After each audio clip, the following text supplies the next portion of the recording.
updated. You don't learn today. Star canceled 10 dates of her I don't watch on the weekends when they play the Rockets and actually win. Yeah, and actually play well. Right.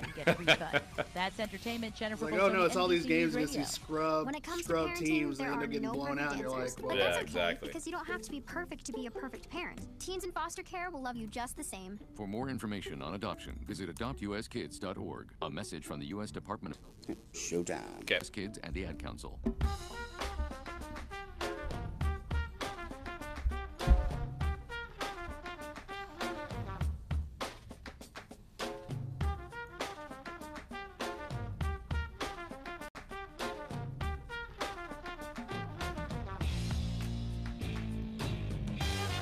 Dunc and Holder on a Tuesday, February 6th, a week away from Mardi Gras Day.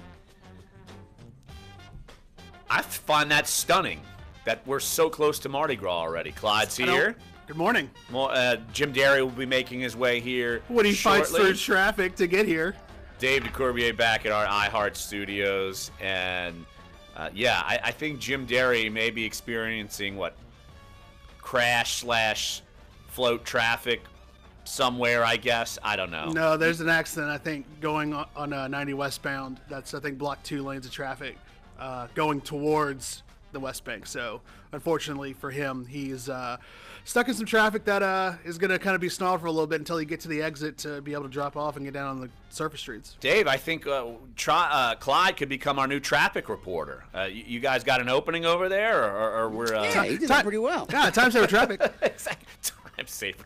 Is that the right company? Time saver traffic, or no? I don't know, Dave. Yeah, time saver traffic. All right, good. I listen to our iHeart family of stations when I'm in the car. You just never know. Sometimes 98.5 WYLD. Sometimes you might Q93. Well, everybody listens to those stations. That's why they're the 2 biggest stations in the market, ratings-wise, and it's not even close. But part of our iHeart family. But here's the thing, Clyde.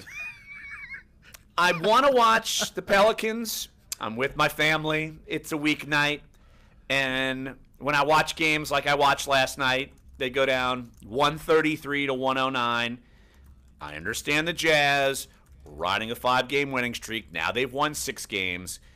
But I watch those games, and I wonder, what am I doing with my life? I should just be playing board games or Play-Doh with my kids. Well, the good part about that is that for you, you'd have about as good of a chance of winning as the Pelicans do. So, it's 50-50 toss-up at that point. Exactly. My kids somehow always seem to win board games or try to clog Play-Doh and places in the house. Or I should have done laundry with my wife. That's what I should have done instead of... So you could have gotten brownie points too? Yes. That's much more important than watching someone come off the bench for the Jazz and score 30.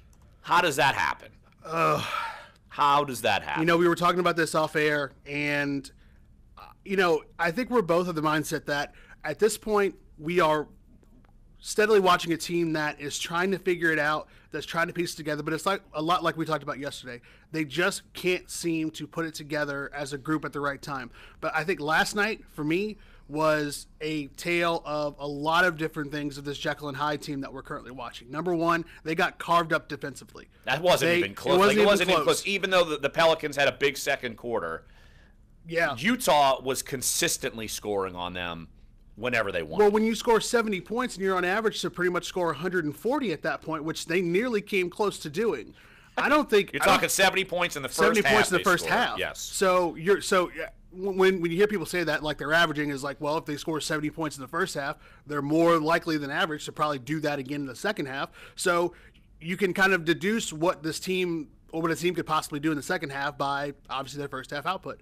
But got carved up absolutely on defense in every which way. And I think that's credit to Utah. Quinn Snyder has done a really good job with that team, specifically on being disciplined, on running an offense, and not taking terrible shots. And by the time the first quarter ended, I mean, let's not forget, at one point, I think in the first quarter, they were down 18. It was like 23-4, I believe, or something close to that. I'm looking it up right now, but they were already down big. And at that point, for me, that showed the Pelicans were going to trail all night. They were going to do whatever they could to try to get back into the game, but it wasn't going to work because they were going to be as consistent as they were offensively, and the Pels were not going to be able to make enough shots to try to do that. And when you go shot for shot with a team, you better hope that you're on, and obviously the Pelicans were not on last night. It took Rajon Rondo finding some sort of miracle shot-making pill at the end of the second quarter for the Pelicans to even get back into that game. And then, of course, the third quarter blues pop up, and they only score 22 points. And even when you're watching the TV broadcast, David Wesley is just incredulous, saying, I don't know what to say again about the third quarter. Like, he's seen it time and time and again. And if you watch the broadcast, you can tell, like, when David Wesley gets just – like, you can tell, like, there's a part of him that would love to get back out there because he just feels like – he's wondering, like, what are you doing? Taylor Twellman, what are we doing? What are we doing? And I think for him, because you've got to watch – he's got to watch this in and out. Joe Myers, David Wesley, Sean Kelly – John Sager, who's back on radio, all those guys. They've got to watch this in and out, like, which I would love for our fans to watch more. But for us, they're watching a team that just has all this talent, has all this wherewithal to be a really, really good basketball team collectively, but just can't seem, for whatever reason, to get a break, to make their own breaks, play defense, and also at the same time get over on teams that they know they should get over on. Coming into this game, granted, Utah was on a 5-game winning streak. 6 games now after the win last night. They got Rudy Gobert back. Ricky Rubio is probably having one of the best seasons of his career. He looks like the guy from This Is Us. Yeah, except with tattoos, and hopefully he doesn't use crock pots at home. Well, and then the guy in This Is Us died. Yeah, because of a faulty crock pot. Are you serious? I was talking about this with my wife last night. Oh, I did. Okay. Dave, look what I just did. You shouldn't have done it. You shouldn't have done it. See, she asked me if we talked about it on the show yesterday about the viewership in women for the Super Bowl, if that's come out yet, about have more women watch the Super Bowl because This Is Us was coming on right after. And my wife wanted to know. My wife's like, make sure you record long after because if the Super Bowl goes long, you got to watch that. But no. That show is dramas for drama's sake. I don't know how people can watch it. I don't know how it's going to stay on the air more than a year. Anyway. It's been on the air more than a year already. Yeah, it won't be on much longer. I just don't know how you can squeeze any more melodrama out of that. Anyway, Ricky Rubio having probably one of the best seasons of his career. This is us rant. Thank you very much. Great start to the show. But we're not even talking about just Ricky Rubio. You're talking about Rodney Hood coming off the bench, shooting 12 for 14, 4 for 4 from 3, 2 for 2 from the line. As a team, the Jazz shot 58.4% from the floor, 14 to 21, 66% from 3. Not all of that is just they were hot. No. A lot of that is just they had open shots. Buckets. Yeah. And I mean, because a lot of those were cut open baskets that they had wide open in the lane because they know how to play off screens and work their offense to get teams tired and want them to not play defense and then carve them up open. And then next thing you know, dump off down low, 2 easy buckets. We'll hear from Alvin Gentry in the next segment as we move on. Jim Derry has arrived. Jim. What's up, sir? 45 minutes of my life that I will never, ever get back. I thought you were describing the Pelicans game because that's what that's 2.5 hours of my life. That's life that I'm never getting back there. But, yeah, it's look, the Pelicans still trying to figure out life without Boogie Cousins. They're 1-4 without him. Mirotic did not exactly have the best of games despite playing 33 minutes. Drew Holiday scored 28, but he was minus 21 in the plus-minus, which that's not exactly optimal. And so, yeah, Pelicans are now 28-25. They are in the 8th spot in the West. This thing's going to be fluctuating throughout the season just because there's so many teams kind of jam-packed. I guess you could even still include the 5th spot, OKC. They're 30-24. The Pelicans are 28-25, so we'll keep them within the conversation.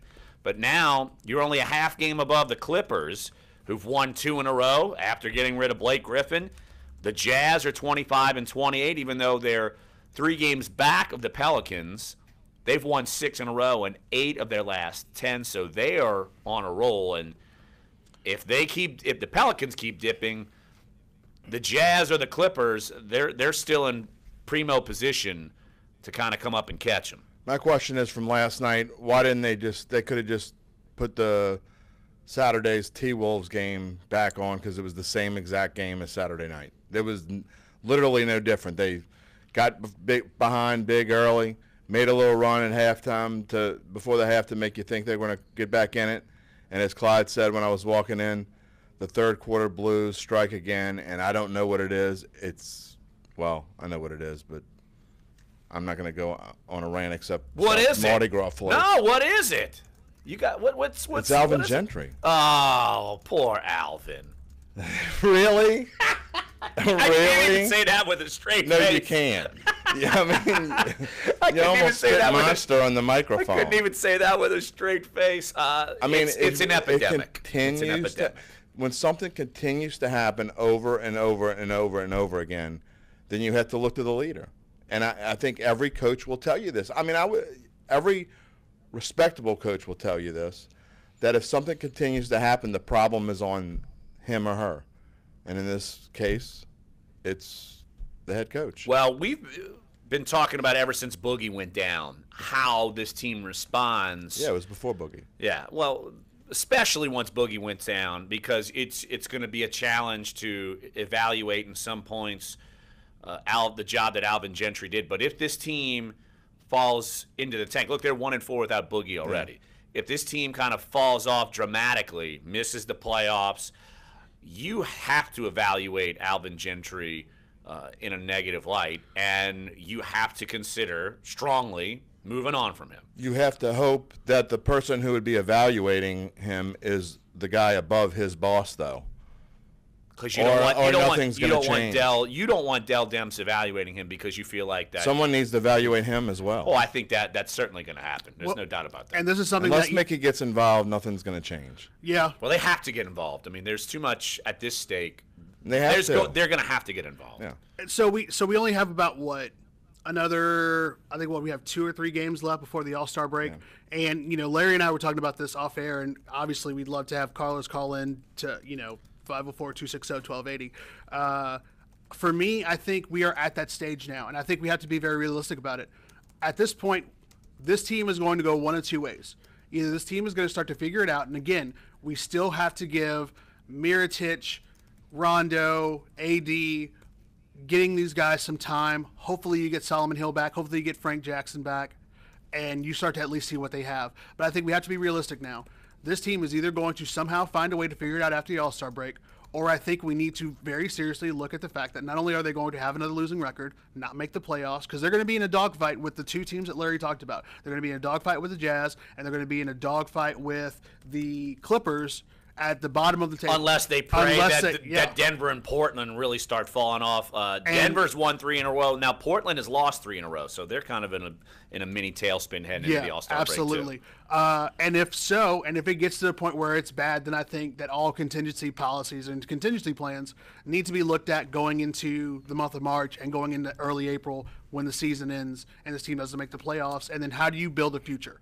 How do you build a consistent future with this roster, with hopefully what you'll get back into Marcus Cousins? And do you believe that this group will be able to do it? And if not, then you really need to start strongly considering now, who do you think that you could possibly bring in the summer to help corral this team, make it play some sort of defense, make it entertaining to watch, and then, of course, ultimately win? They have the parts. They have the parts to be a real good team. They just don't have. I don't know if I buy that. Not without Cousins. Not without Cousins. Maybe not this year. I'm not talking about now, because when Boogie comes back, I think they have the parts. Well, I don't know if he's going to come back and be the same. Well, he could come back. He might not be the same player. Elton Brand is the case in point I would look at. He was never the same player. Similar build, similar style. He wasn't as good before. Well, I mean, he was an all-star player. He was a multi-all-time all-star player, #1 overall pick. And that's the cautionary tale you've got to look at. There are no guarantees that Boogie comes back and becomes the same player that he was before. I would bet against it, just because of the nature of the injury and how taxing it is that he's going to be pounding on that Achilles over and over again. Well, it's a figurative bet. I'm not betting a hair, which is still gone. I'm not betting a limb, which I probably need my limbs, probably.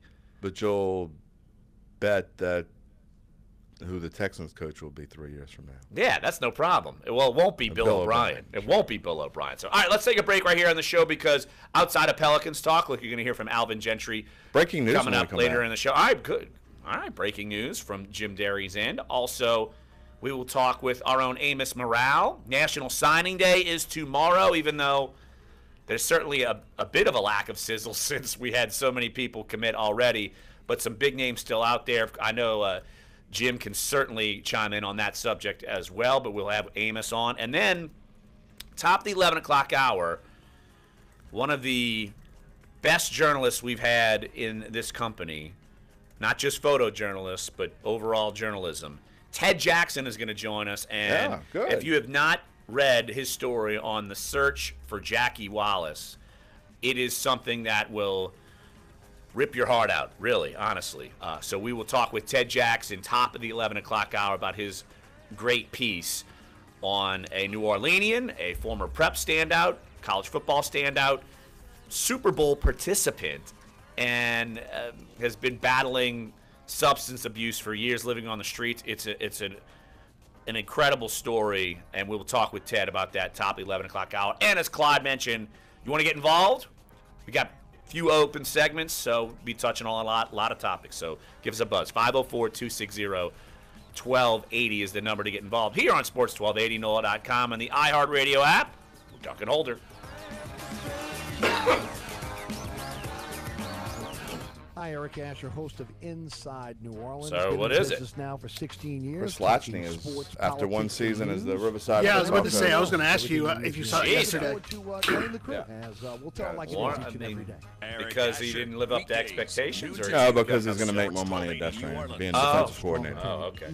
That makes We sense. talked about Riverside a billion times with you all. Yeah. High school season. Yeah. Get big lease to own Their quarterback is going to be a preferred walk-on at LSU, and a Mano laundry pair. which is still insane to me, but I mean, he was good. And he could end up being the with no credit needed and free delivery. He could and end up setup. being the all month long. Come to a participating Aaron store. the starter and at some get point. 6 I'm months not joking. same as Yeah, cash. no. Or After visit we watched him at Aaron's.com Newman, during Aaron's dude, anniversary sale. he's got an Transaction arm. He advertising played for well. rental purchases. Oh yeah. Some restrictions apply. See store for details. The way she's always singing, her silly laugh, the way she kisses me hello. This Valentine's Day, I want to turn everything I love about her into the one thing she'll love forever, an engagement ring. It's the Jared Valentine's Day Diamond Event, February 1st through the 14th. Save up to $1,000 off any diamond when you buy her setting at Jared. And let our expert jewelers help you find or create the one ring that could only be for her. That's why he went to Jared. Some exclusions apply. See Jared.com for details. iHeartRadio celebrates the contributions of African-American artists to every style of music, from funk to jazz, blues to hip-hop, and so much more. Hear music from the artists that inspired generations of musicians and continue to influence pop culture today. Aretha, Jay-Z, Michael, Marvin, Tupac, Diana Ross, and so many more. Listen to their special playlists or an iHeartRadio original station like Urban Pop Classics and Motown Sounds, providing the soundtrack to Black History Month all February. The Wizards win their 5th straight game, beating the Pacers 111-102 in Indy. Washington star point guard John Wall has missed all 5 of those contests due to a left knee injury. He should be out 6 to 8 weeks. Wizards guard Bradley Beal on picking up the slack without Wall. It's definitely a huge hit to us with having him out, but, you know, we've been having some success. We figured it out a little bit. Elsewhere in the association, Pistons blow out the Blazers in Detroit. Magic nip the Heat in Miami. Pelicans no contest for the Jazz, New Orleans. Nuggets hammer the Hornets in Denver. Kings top the Bulls in Sacramento, and the Clippers slip past the Mavericks in L.A. College hoops, number 17 West Virginia clamping down on number 18 Oklahoma's final possession. They close out a 75-73 win in Norman. The Philadelphia Eagles will celebrate their first Super Bowl title with a parade Thursday. Philadelphia schools will be closed to give students a chance to join the celebration. And with the start of spring training just about a week away, third baseman Todd Frazier not returning to the Yankees. He's signing a 2-year deal with the Mets. That's sports. Jake Corwin, NBC News Radio. I'm Jeremy Schaap. I have Crohn's disease. The Crohn's and Colitis Foundation of America's Take Steps Walk program is 10 seconds. Funds and awareness to combat Crohn's disease and ulcerative colitis. To find a walk site near you, visit www.cctakesteps.org. This is Dunc and Holder on Sports 1280, New Orleans. I feel like Dave's just warming up on Torture Tuesday.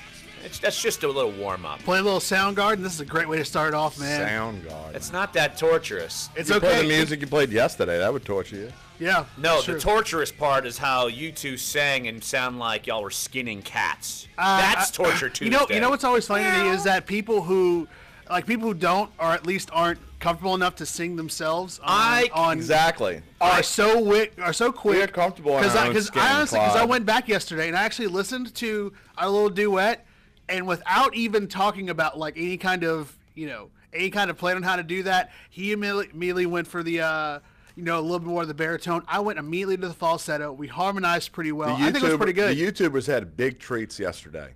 Yeah, they did. It was a great show. Exactly. Really? Ask Val. Dave, that's why you're my bestest friend. Val, ever. call in and tell him.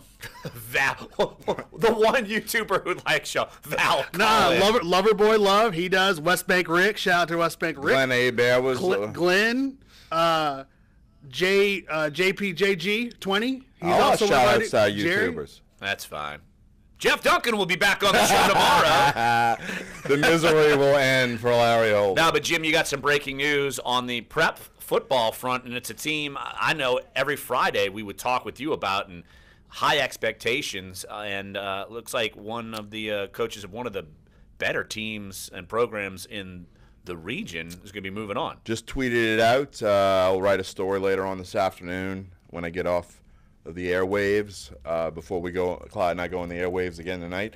After one season at the helm, Riverside football coach Chris Latchney has decided to depart.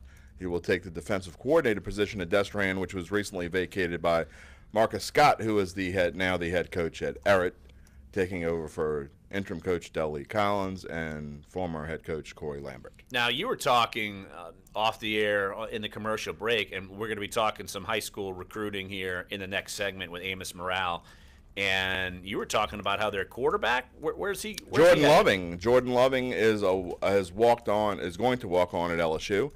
And I saw a lot of interesting comments from people who obviously never saw Jordan Loving play. He'll never set the field, blah, blah, blah. The same old walk-on talk because they don't know who this kid is.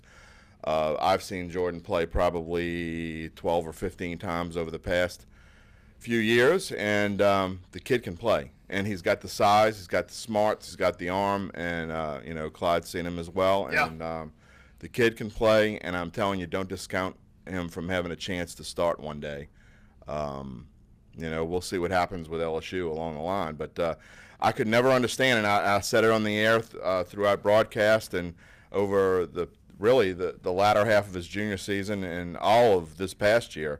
I could not understand why no major college was giving this kid a look because, again, he's 6'4". He's got the build. He's certainly got the arm, and just a great kid, part of a wonderful program at Riverside. And, LSU and Coach O are getting a steal with this kid, and I really think at some point he's going to fight his way into the mix. Well, he's not part of that 25, so that's obviously a good thing. Get him, I'm assuming, tops and whatever. If he's got the grades, so that's one aspect at least LSU can take advantage of. But LSU's after one of the quarterbacks that's floating out there. Am I wrong in saying that? Do I feel or no? You're not wrong. You're not wrong in saying that. I just want to say though, this kid. I mean, I don't know whether Maneri would be interested or not, and whether they still like that sort of thing. But what, the football, baseball? Yeah, thing? he's an excellent baseball player. player. They've done it. They've done it for a while. He's now, a that baseball wasn't state under, champion pitcher. That wasn't under O. Yeah, when they were doing that. Well, he's won the state championship as a pitcher, and will have a great chance to do so again because Riverside should be very good in baseball again. All right. Well, why don't we take a break right here on the show? When we get back, we will extend the conversation. Who's on LSU's radar? Is it Jamar Chase? Is it Gary Berghoff? A certain said radar. Sorry. A certain cornerback named Surtain with some NFL with a nice pedigree. And then is LSU going to be bringing in another quarterback on scholarship? We'll talk with Amos about that, and the local kids throughout the region, where they're going to be headed come tomorrow when it's National Signing Day. I guess the original. This other one screws me up. The OG National Signing Day. The OG National Signing Day. That's true. We used to have. Are all the schools, like the colleges, still doing big things on tomorrow? Even though we can actually, and I think we can actually talk about that a little bit. Maybe not with Amos, but afterwards, because it's not just signing day for the coaches. It's signing day for coaches, administrators, sports information people, graphic designers. They have to go all out for all these kids. Now they have to do it twice. It's a big day. It's a long day. And it's vacation day for your lead prep reporter. That makes a lot of sense, doesn't it? Good job. Amos Morale coming up next here. Sports 1280, NOLA.com, the iHeartRadio app. Duncan Holder. So you're on vacation? Yes, starting tomorrow. Yes, sir, I am. It's like I'm taking off for the draft. We have decided that the recruiting people handle the recruiting, and This report is brought to you by the French Market District. the last couple years, I've just gone out to schools anyway, and warmer temperatures today with Joe highs in the Reporter low and 70s. But I'm doing most of my stuff before I got a huge feature coming out later today. We will see temperatures falling into the 60s overnight, keeping with those showers and clouds, and it looks like that will last us into tomorrow morning. From the Fox 8 Weather Center, I'm meteorologist Shelby Latino. Is he going where he was allegedly talking about going back in the fall? Okay. Even with the change, possibly? No, I don't think he. Oh, you're asking if he's going to where he had committed? No, he's not going. Okay. You'll never forget your first car, You're and all you'll never talking forget in your code. first car wreck. No, I mean, but obviously we did prep, so I mean we covered him twice. Yeah, so twice. I covered him 3 times. Yeah, you 3 times. I think I was with you twice. But like because we had talked about. I mean, I've covered him on the show. Where's it go? Covington. If you're in a wreck and you need a check, call Mike Brander today. We'll work hard to get you all the money you deserve and keep you out of court. All right, we got Amos. Cool. Ask Amos where he's going. He can tell you. Hi, I'm Lieutenant tell you. Governor I Bill promise. Nungesser. Louisiana more than It's your boy. It's our way of life. And Listen. that means being I'm not saying a word today. It's my last day of 5. I'm not getting in any trouble today. It's your boy. I'm not getting in any trouble As we today. invite you to do the same. Every corner Billy boy, Billy boy. I'm not even getting in trouble on YouTube. You can't even. You're not baiting me today. ancient mounds at Poverty Point, world My wife told me to stop So fill up your car. making Stop fun harassing of the lieutenant governor before we start Even though getting he makes audited. fun of us every time he goes on television and on any kind of news outlet. If he wants to eat until he can't eat anymore, that's his business. Provide discounts on cyber And there you have it. I have nothing to say about it. I'm not. You just said it. I didn't say anything. That's all I did. Baited you in. If he wants to, that's up to him. All this while hackers increasingly have taken aim at technology companies. Lyft is expanding its commuter benefits program to all U.S. cities. People who use Lyft Line to commute to work can save up to 40% by using pre-tax dollars through their employee benefits programs. Lyft is able to offer the tax breaks because it's positioned itself as a form of public transportation. A group of early employees at Facebook and Google are coming together to 15 seconds. They help build. The Center for Humane Technology in Silicon Valley will educate students, parents, and teachers about the dangers of technology. Did they say Hill Valley? Heavy use of social Sounded like media. it. Tech Report, Larry. Like Back to the Future Hill Valley? I was going to say, is that ranch? But that's Nature Valley. Your team. Right.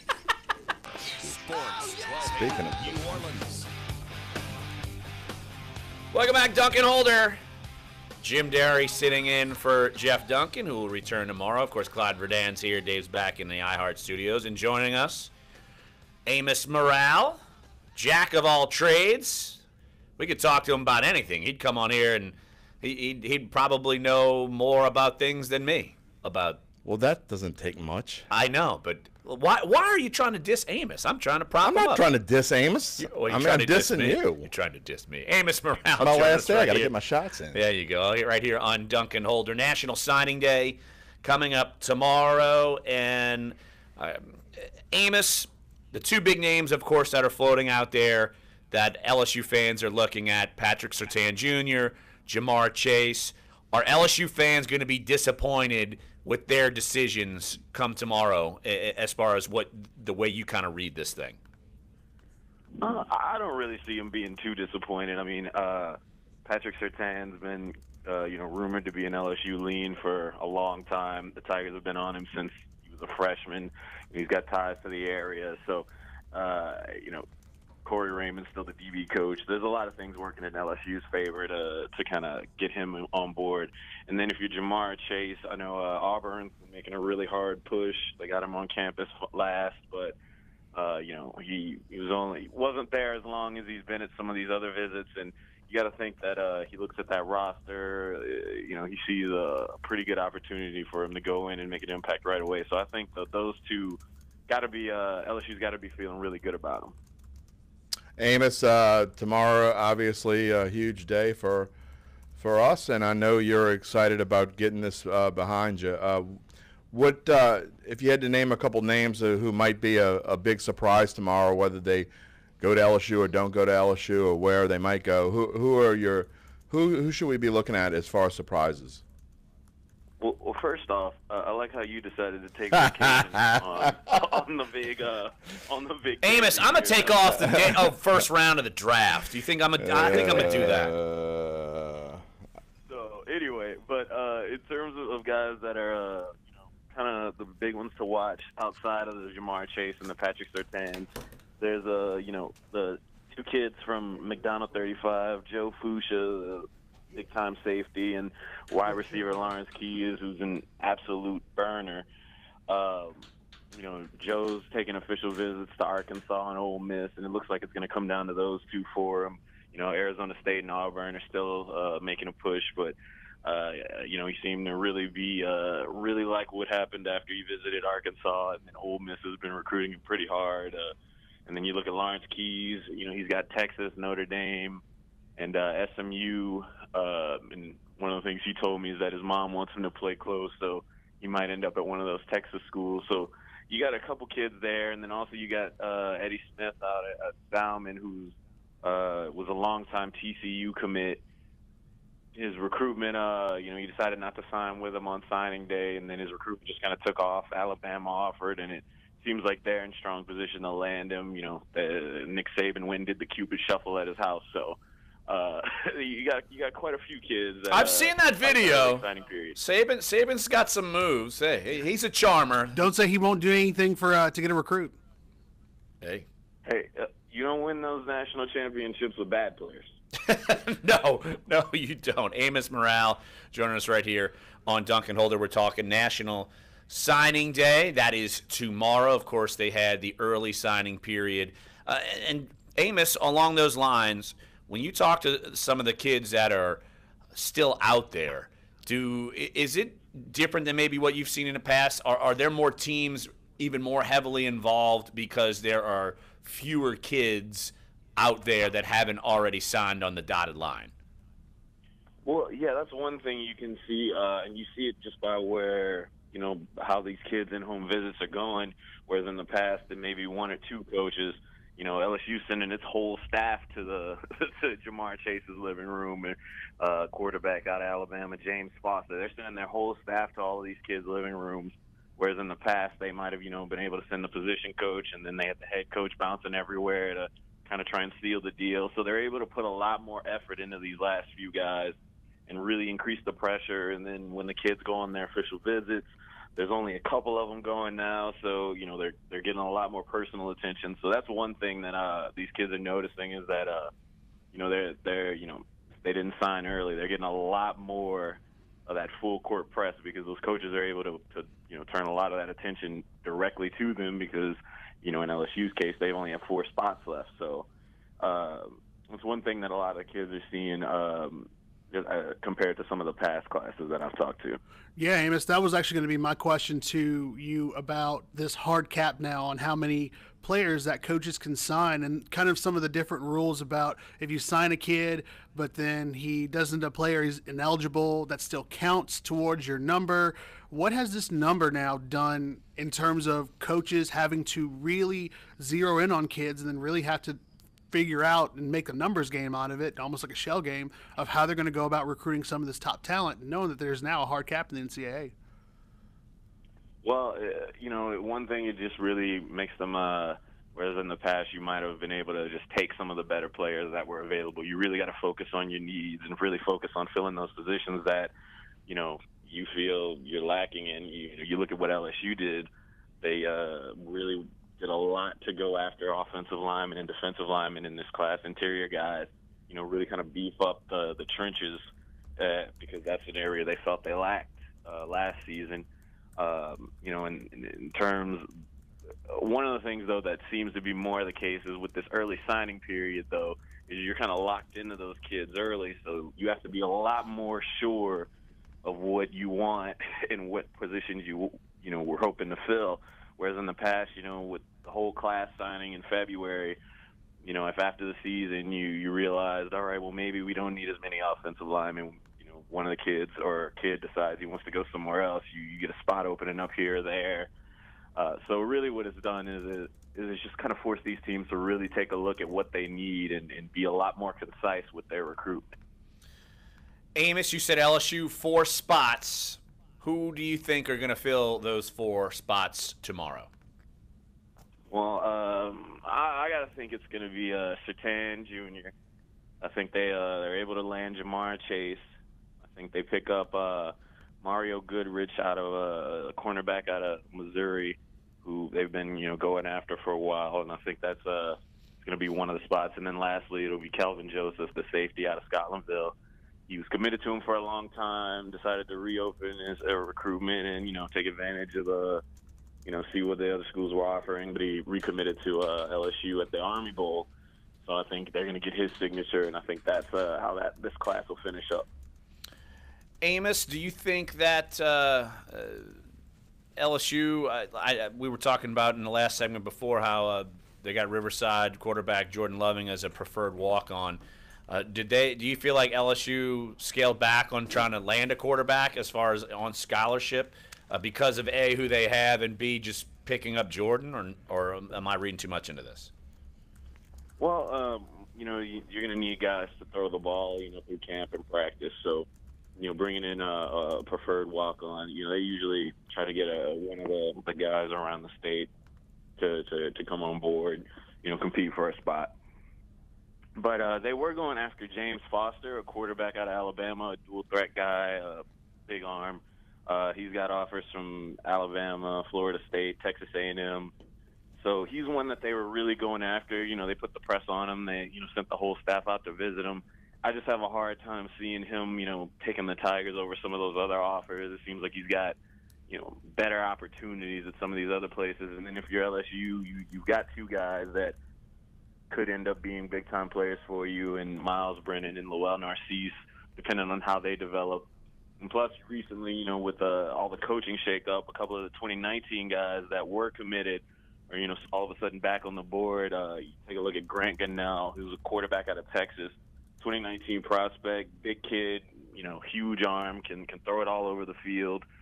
He was committed to Texas A&M, but with the, change in coaching staff, he's reopened it, and LSU had him on campus a couple weekends ago for a visit, along with some, a bunch of wide receiver prospects that he's interested in playing with. So, they're all of a sudden back in it with a lot of these 2019 prospects. So it makes it, I guess, a little less important that you land a quarterback, a scholarship quarterback in this class when, you really need to replenish that defensive backfield because you're going to lose a couple of those guys to the draft, a couple to graduation. So I think I can see them, getting by without landing a scholarship quarterback in this class.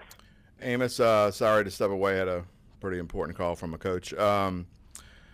Talk about, my area of expertise. Obviously, we're all doing it, the whole area now, but my area of expertise is the North Shore. And talk about Eddie Smith and Devin Brumfield a little bit. And, what do you see for them tomorrow? And where do you see them, do you think they can compete for to be starters in their freshman year? Well, Eddie, obviously, Alabama's made a really strong push. He's a guy that they like. Eddie is just, obviously, he's a really gifted athlete. They've played him all over the place at Salmon, so, he's a little raw when it comes to the particulars of being a defensive back, so that's what they're recruiting him as. And I can see him obviously just, he's obviously a hard worker. He seems to pick up things very fast. You can see it in his highlight tapes, how much he improved at just the technique and being a defensive back. So I can see him, if he does pick in Alabama, I can see him, finding a way to at least get on the field and contribute with special teams, maybe cracking the depth chart, come in. But, with Alabama, obviously they're recruiting at a high clip, so it's hard to say, he'd go in there and be a starter right away. with Devin Brumfield, a lot of the programs that are recruiting him, I could definitely see him, going in and earning a starting job or at least significant playing time. I know Louisiana Tech's a program that's really been after him. So if they were able to find a way to land him, that's a place where he could go and make an immediate impact. Amos Morale, he'll be all over the map tomorrow. Follow him on Twitter at Amos_Morale III. And Amos, appreciate the time as always, my friend. Oh, anytime, man. All right, that's Amos Morale. National Signing Day is tomorrow. We will be blanket coverage here at NOLA.com and the Times-Picayune. Why don't we take a break right here on the show? Don't forget, top of the 11 o'clock hour, we will talk with Ted Jackson. He was the journalist who did an amazing outlook on Jackie Wallace dealing with substance abuse, former Super Bowl player, St. Aug standout, and we will chronicle his story. And look, we will take your phone calls as well throughout the show, 504-260-1280. You'll also hear from Alvin Gentry, his thoughts on the Pelicans' loss last night to the Utah Jazz, 133-109. So come on back. Sports 1280, NOLA.com, and the iHeartRadio app. Dunc and Holder.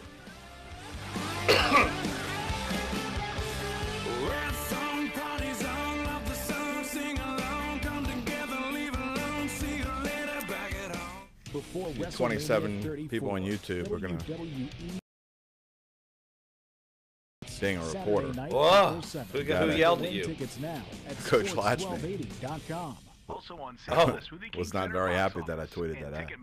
Well, I said, is it false? Because it doesn't matter if it's false. Well, then it doesn't matter about you. No, his point was I should have called him first, and he's right. I should have, but in the haste of this morning and all the events.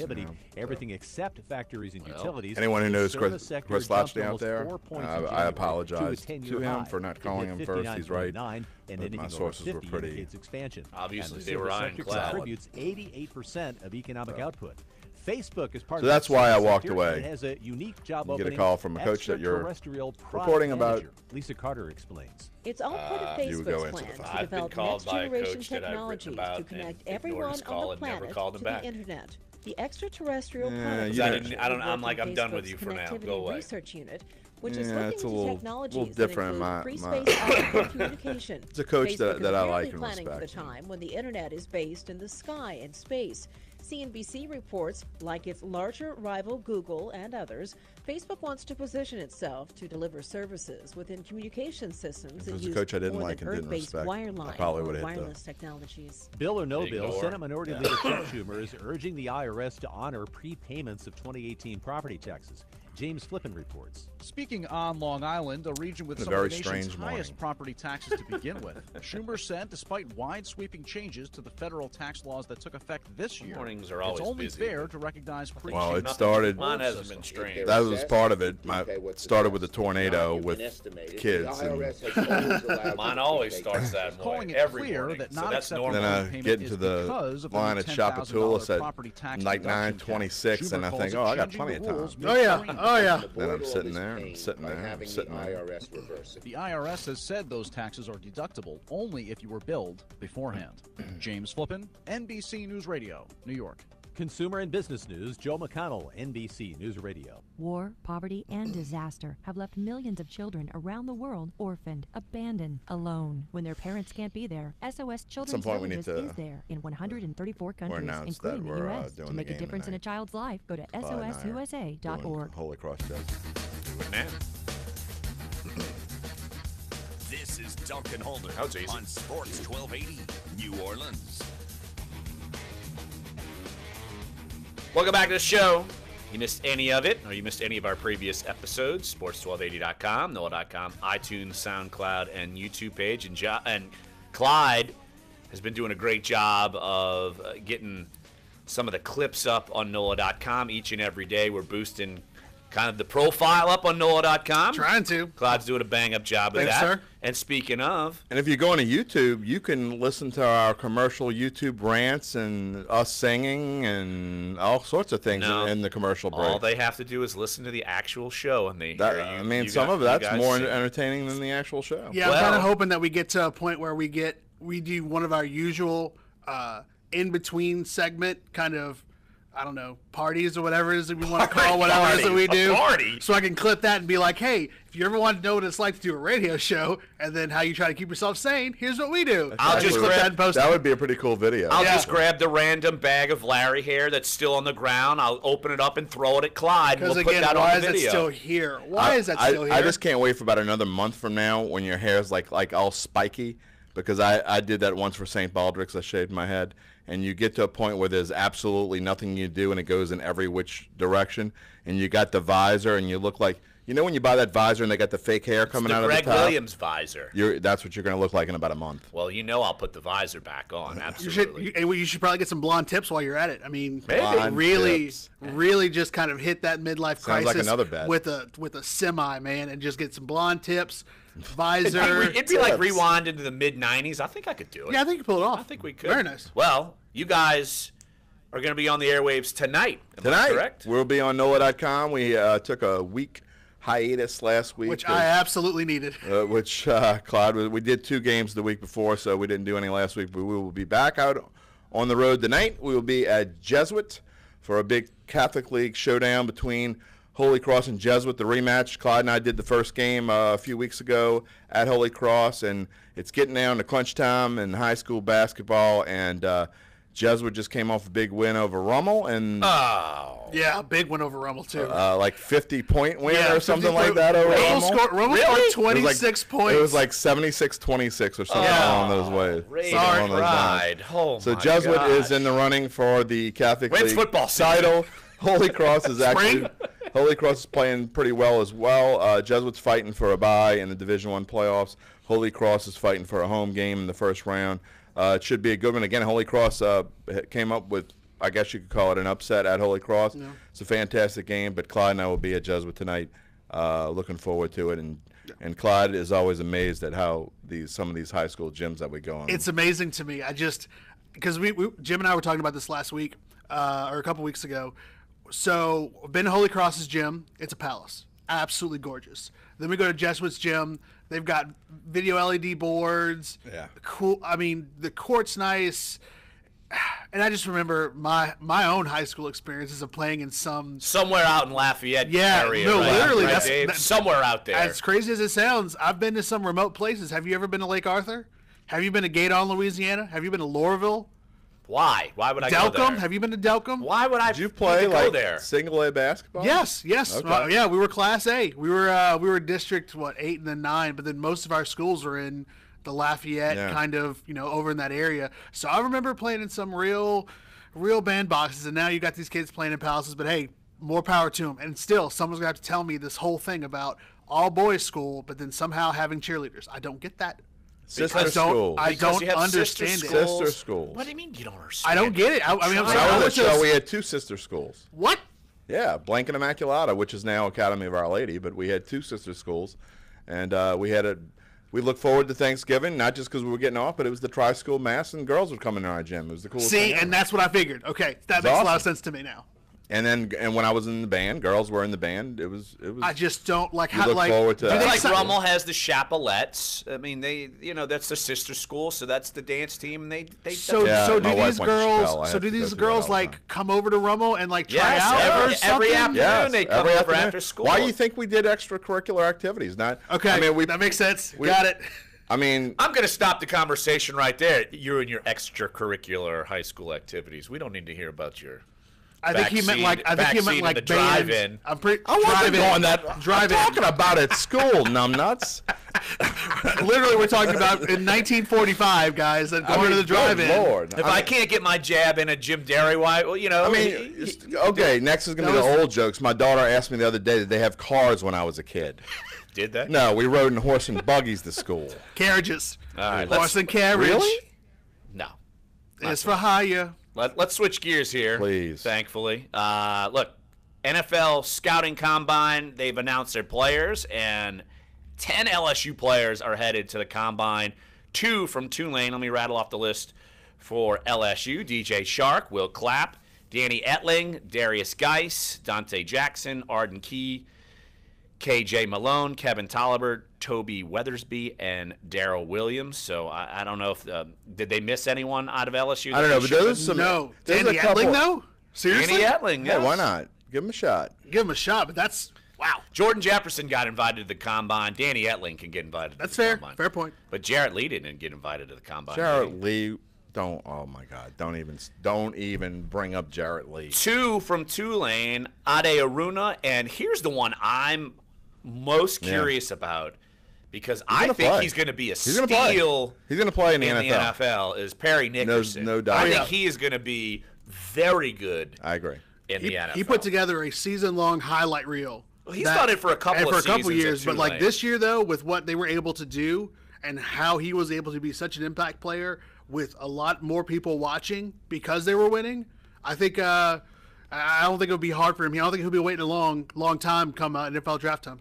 Of the two groups, I'm most curious to see. I'm curious to see the hubbub around Arden Key, and of that, like I said, I think Perry Nickerson. I'm going to be watching his on field because he could make a name for himself. Look, those who are in the scouting community, I'm sure, are already very aware of him. Well, I'm curious to see. You have all these draft boards, and look, we're going to be talking about that for months here on Dunc and Holder, just because of the nature of the NFL. But I'm curious to see where he fits in and if he can kind of make some jumps on the experts draft. I think boards. Arden's going to be ready. The two guys I think from LSU. Arden needs to have a good. I think he's going to be ready. Combine. I think he's been working. I think he's going to be ready. It's not just a workout. He better interview well. The two guys from LSU. That's a big thing. I'm very interested in, not just the scouting. I'm talking about when they get to the NFL and they both will play in the NFL, is KJ Malone and Darrell Williams. I think both of those guys will be an underrated steals that will be starters in the NFL, and especially Darrell Williams, who has been an understudy, much like Kevin Falk kind of was in a way. Wasn't a big name at LSU, and then ended up Kevin Falk. What? Yeah. And then he had a long. How long was his career in the NFL? Kevin Falk was huge at LSU. He wasn't a huge name when What? he was at LSU. He wasn't. No, he wasn't. All I know is when I was watching those games, he was a pretty big deal to me. There's a lot of records in the LSU media guy Wait with a his name minute. on it. He's about your age, isn't he? Right. Yeah. So you were at LSU. Everybody at LSU was a big name for you then. You were like rah guy, weren't you? No, not everybody. I didn't see. Who was a quarterback when you were at LSU? There were several. Let's see. I don't remember those. You had a lot. My first year was '98, so it was the Josh Booty, Rohan Davey, Craig Nall. Rohan Davey is my dude, man. Well, I think I got Herb Tyler for 1 year. Yeah, you did. '98. We got Herb Tyler for 1 year. So then we had the merry-go-round, and then we ended up with Rohan Davey. And by the time I left, it was the Matt Marcus Randall show. Okay, well. So several quarterbacks were around the LSU. I didn't have just one stud the whole time. No. Well, I had Jeff Wickersham, so. Hey, there you go. He threw for many yards for a couple years. And now his daughter is one of the best softball players in the state of Louisiana. So. There you go. There you go. Hour number 1 is up. Hour number 2 is on the way. Looking forward to our next conversation with longtime NOLA.com photographer Ted Jackson. Did an amazing story. The search for Jackie Wallace. If you haven't read it, it went nuts all across the country. Got attention just about how far someone can fall when you think you're at the top of the mountain of the NFL with substance abuse. So we will talk with Ted Jackson about that coming up next here. Sports 1280, NOLA.com, and the iHeartRadio app. Dunc and Holder. It's like I got one thing that's stuck there for a week, and it's like I talk and it pops up. That cough drop. I love those Diocese of New York is calling for a temporary halt to drinking wine during communion. It's crazy, watching the story blow up on Twitter on Saturday. And if you look on Parsley, nearly all the traffic came from people with the link on Twitter. Really? On Twitter alone. How many did he get? I didn't even look. Millions? Let me see if I can. Millions? Millions. Millions. Because it was a Mitchell slideshow, too. is still feeling but the effects after he suffered so a brain long. Wow, and he didn't even hemorrhage have a and page view strokes. goal. He could All have put that someone else's happened name on and gave him a gift. Yeah, right. 25 Ted just cans texted. over a 6-hour period. Today, he has trouble speaking. He slurs his words. He says, in hindsight, it was a bad idea to drink that much. Now he's telling his story, so Ted young will be people sorely will know missed. the risks. This was Mitchell on- told UK this was news on media, Sunday. The drinks are as bad as By drugs. Sunday afternoon, It should be banned. It had Health update. 3.72 Sarah Lee million Kessler, total Wow. NBC News Radio. 2.8 million of that, Twitter. New Orleans. That's crazy. Listen on the free iHeartRadio app. Search That's like half my yearly goal. Of course, supposedly we don't have Fox Sports trending now. Monday, the Patriots' Matt Patricia left to take the reins of the Here's Detroit my Lions. goal. Today, it is Survive. offensive coordinator Yeah. Josh McDaniels. That's a fair goal. I like where your head's McDaniels at. has been officially I've announced got as the new head my coach meeting with of Jennifer the after Indianapolis Colts, where he will Oh, try yeah, to work did his it, Tom Brady you did. magic with Andrew Luck. yesterday. Philadelphia will host the Eagles' victory celebration on Thursday. Their route will go from the stadium past City Hall to the steps of the Museum of Art, which, of course, hosted the NFL Draft last April. Tonight in the NBA, there will be 8 games on the schedule. There are big matchups like Boston and Toronto, Washington and Philadelphia, Let me refresh and myself on Golden the State story. I might hosting have mine. Oklahoma It's City. impossible. Cleveland has lost 8 of their last 12. They hope to change that tide as they take on the not quite the worst team in the league, Orlando. The Cavs The will likely combine, need to go 19 without Dwayne quarterbacks, Wade. 32 He missed running backs, shoot-around with an 44 illness. receivers. I'm Ralph How are they Irvin. going to get all those kids in there? The way she's Lots of always throwing for the singing. quarterback. Yeah, you're right. Laugh. The way she kisses me hello. This Valentine's Day, I want to turn everything I love about her into Oh, the I didn't one realize thing she'll it was love the main forever. bird. See what An happens. engagement ring. It's the Jared Valentine's Day Diamond doesn't event, have one February point. 1st through the 14th. Save up to $1,000 off any diamond when you buy her setting at Jared. And let our expert jewelers help you find or create the one ring that could only be for her. That's why he went to Jared. Some exclusions apply. See jared.com for details. Have you tried John Luke's specialty king cakes from Maurice French Pastries? The Woodland Plantation, Bavarian praline cream with praline morsels, flavored with Southern Comfort liquor.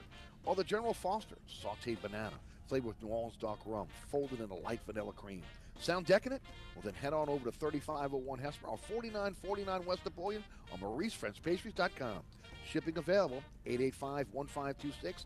That's Maurice French Pastries, 2015 and 2016 King Cake Festival's People's Choice Award winner. For over 80 years, in the heart of Mid-City, where it's always been, is a New Orleans tradition, Mandina's Restaurant. Come in for some New Orleans staples, old-style New Orleans food, atmosphere, and some of the best seafood in the city. Always New Orleans, always the best, always Mandina's.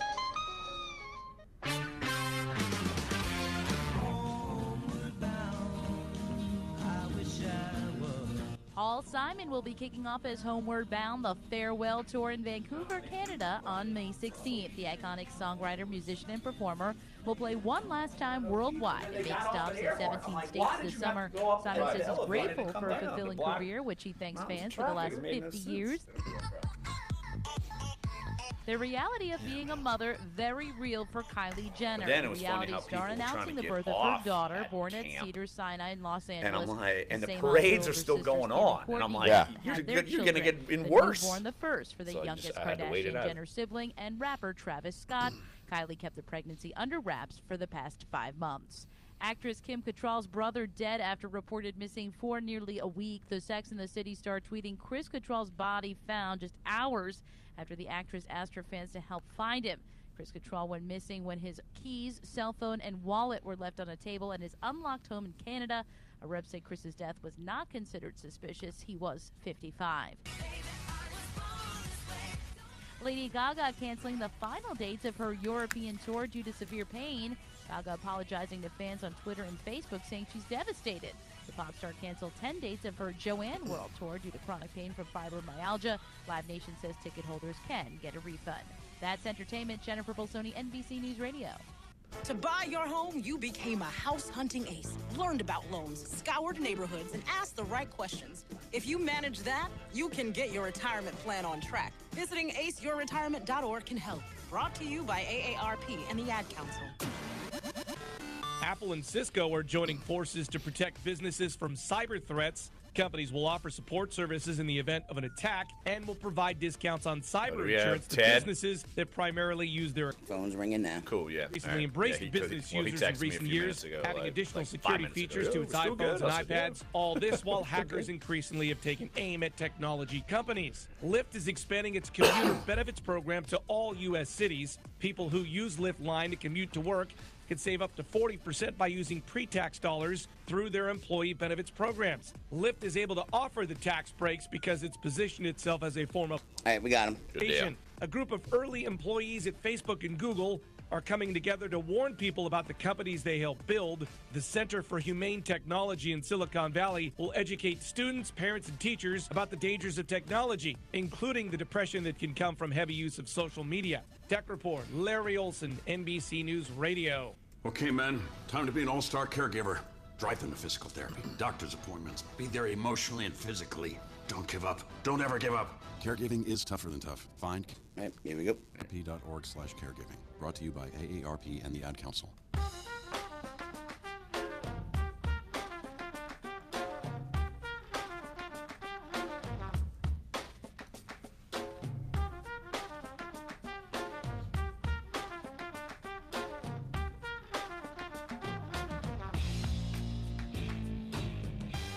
Dunc and Holder, hour number 2 on a Tuesday, February 6th. Jim Derry sitting in for Jeff Duncan. He will be back in studio tomorrow. Clyde Verdun is here. Dave DeCourbier back at our iHeart studios. And very pleased to be joined by our next guest, a pillar of journalism for a long, long time here at NOLA.com, the Times-Picayune. And amazingly, he's only like 27 years old, even though, he's been doing it for 73 years, it seems like, as far as journalism here at NOLA.com and in the city here at the Times-Picayune. Is Ted Jackson joining us right here on the show. And if you missed it, I would recommend you take some time out of your day. The search for Jackie Wallace. And Ted, it's amazing the scope of how long you have known Jackie and just how long you've kind of followed him and been friends with him and seen kind of the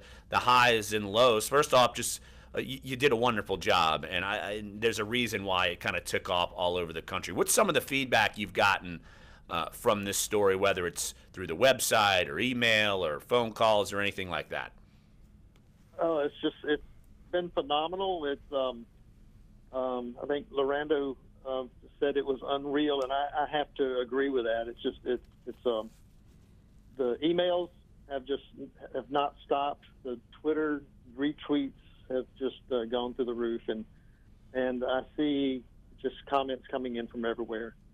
Got an email yesterday from Nairobi and one from Austria, and it's just you realize the reach that you can get these days that was not possible before. But people really they care about the story. They care about Jackie, and they're relating with the addictions that he suffers from, and they have loved ones that have gone through similar things that they now see a different side of, and they understand a better way to deal with their father or their son or their daughter. It's just been very touching to hear the testimonials coming back. Ted, I'm going to tell you something. Jim D here. It's not fair because you photojournalists are not supposed to be able to write like that. I mean, we can't take photos like the way you take photos. I mean, you're not supposed to write better than us. You're making us look bad. Stop it. Well, I'll be honest with you, man. I have spent decades watching and reading and paying attention, and I've learned from you guys. I've learned. I've watched what makes your stories work, and I just have a passion for it now. I just, it's a photo can say so much. They say 1,000 words, right? Yep. And we only get to write 600. Yeah. Well, to be able to shoot a picture, to me, it still needs context, and so there's a part of that photo, there's a part of that moment that can't be described in a photo, and so I've learned that there's those, there's other sides of it that need to be told too. So this has been a real joy to be able to do this. Well, tell us how everything came together for you with this, and how hard was it to do? Was it something that you just sat down? And I know, like every other journalist, some features you write, you can write 1,500 words in literally an hour, and other ones you write 600 words and it takes you 2 days. I mean, how was this for you? Was this an easy write for you? And how did you go? Did you go back and forth with it? I enjoy writing, but it's a struggle sometimes to keep track of everything. And this story had so many twists and turns. It took a lot of research on my part, because I follow sports. I love sports, but I'm not a sports guy like you guys are, where you remember who was tying their shoelaces back in 1967 in the World Series. And I had to learn who Jackie was on the football field, because I knew him under the bridge. I knew him at a homeless shelter. And so that was probably the hardest part, to try to make sure I got all that right. And but then going back as far as writing goes, once I started, the story was easy to write for me, because it was so personal. And I chose to I chose to write it from a personal perspective, because it did mean so much to me, and so much of it was me walking up to a door and knocking on a door, and how I felt about that, and how joyous it was when I saw his face again. So the parts like that were easy. Ted Jackson joining us right here on Dunc and Holder. And Ted, as far as you are just one day on an assignment, what was this, 1990? And something like that, and it's funny because us reading it, of course, you run into someone, oh, you should do a story about me. And then you run into this man who's living on the streets, and he's literally covered in a clear, almost visqueen type of thing, using that as a cover, a blanket under a bridge. And it comes up to be this local high school star, went to Arizona, played in 2 Super Bowls, and you develop this relationship, and it's something where you've seen the highs, you've seen the lows, and you come about this, and you don't know what to make of him right now, because he's still struggling with addiction. Right. I mean, he admitted to me much later on that the only reason why he approached, that he said anything to me at all, was because he thought he could get some money out of me to get more crack. But when I told him, I walked up on him quite by surprise. I was there looking for a homeless camp that you could see from the interstate, and it was really unique looking, and my editor, Kurt Muchler, at the time thought it would be a good photo essay, and so that's why I was there.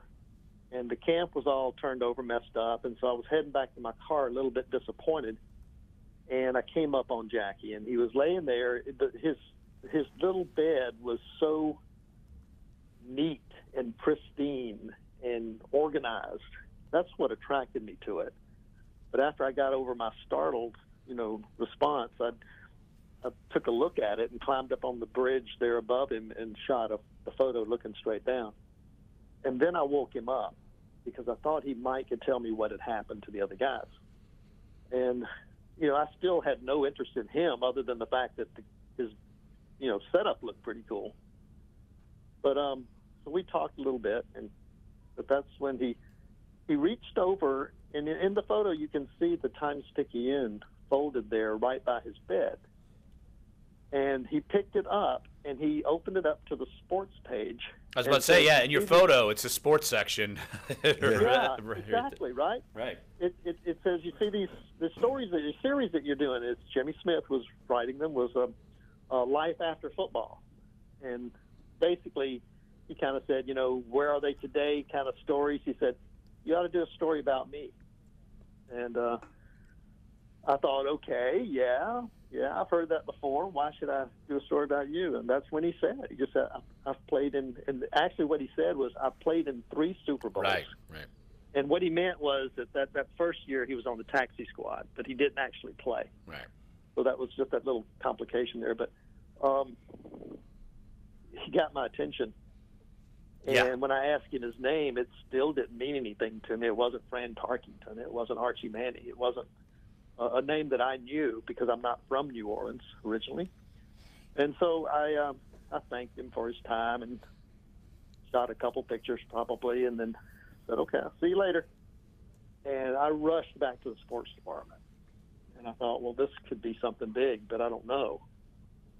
And so I relied on the sports guys to tell me who he was. And they all knew him, and everybody perked up, and everybody said, yeah, but nobody knows where he is anymore.